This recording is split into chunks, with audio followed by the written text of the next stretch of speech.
നമ്മൾ ഇന്ന് സംസാരിക്കാൻ പോകുന്നത് കാൽക്കേനിയസ് സ്പർ അല്ലെന്നുണ്ടെങ്കിൽ ഹീൽ സ്പർ എന്ന കണ്ടീഷനെ പറ്റിയിട്ടാണ്. പൊതുവേ ഹീൽസിൻ്റെ ഈ നടുവിലായിട്ട് വരുന്ന ബോൺസിൽ ഒരു ഓവർ ബോൺ ഗ്രോത്ത് അല്ലെന്നുണ്ടെങ്കിൽ കാൽഷ്യത്തിൻ്റെ ഡെപ്പോസിറ്റ് മൂലം ഉണ്ടാവുന്ന ഒരു സ്പർ, അതിനെയാണ് ഈ പറയുന്ന കാൽക്കേനിയസ് സ്പർ അല്ലെന്നുണ്ടെങ്കിൽ ഹീൽ സ്പർ എന്ന് അറിയപ്പെടുന്നത്.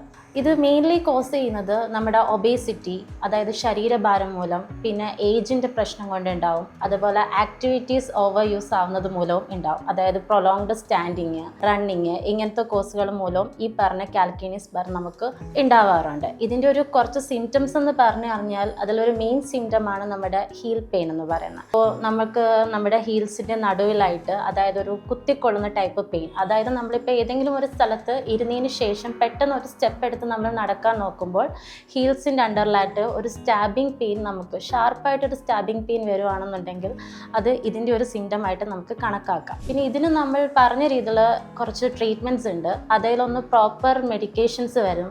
അതിൽ തന്നെ സ്ട്രെച്ചിങ്, ഫിസിക്കൽ തെറാപ്പി ഉണ്ട്. ഈ സ്ട്രെച്ചിങ്, ഫിസിക്കൽ തെറാപ്പി എന്ന് പറയുമ്പോൾ നമുക്ക് പ്ലാന്റർ ഫേഷ്യ സ്ട്രെച്ച് ചെയ്യാം. അതുപോലെ ഫീറ്റിൻ്റെ അണ്ടറിലായിട്ട് ടെന്നീസ് ബോൾ പോലത്തെ എന്തെങ്കിലും പ്ലേസ് ചെയ്തുകൊണ്ട് നമുക്ക് റോൾ ചെയ്ത് കഴിഞ്ഞ് കഴിഞ്ഞാൽ ഒരുവിധം പെയിനുകൾ നമുക്ക് എലിവേറ്റ് ചെയ്ത് നിർത്താൻ പറ്റും.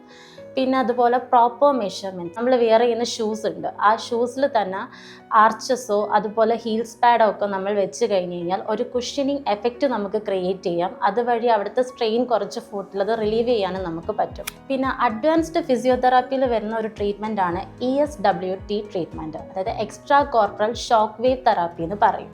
ഇതൊരു അക്യൂസ്റ്റിക് ആയിട്ടുള്ള ഷോക്ക് വേവ് നമ്മുടെ ഈ ബോണി ഗ്രോത്ത് ഉള്ള പാർട്ടിലേക്ക് കടത്തിവിട്ടുകൊണ്ട് ആ ബോണി ഗ്രോത്തിനെ ബ്രേക്ക് ഡൗൺ ചെയ്തുകൊണ്ട് അവിടുത്തെ ഇൻഫ്ലമേഷൻ, അതുപോലെ സ്വെല്ലിങ്, മറ്റുള്ള കാര്യങ്ങൾ, പെയിന്, ഇതൊക്കെ റിലീഫ് ചെയ്ത് നമ്മുടെ പെയിൻ ഒരു പരിധി വരെ കുറയ്ക്കാൻ നമുക്ക് സാധിക്കും. ഇത്തരം കണ്ടീഷനുമായി ബുദ്ധിമുട്ടുന്ന ആൾക്കാർക്ക് റോയൽ ഓർത്തോ കെയർ സെൻറ്റർ അല്ലെന്നുണ്ടെങ്കിൽ RMC സെൻറ്റർ വഴി ബന്ധപ്പെടാവുന്നതായിരിക്കും.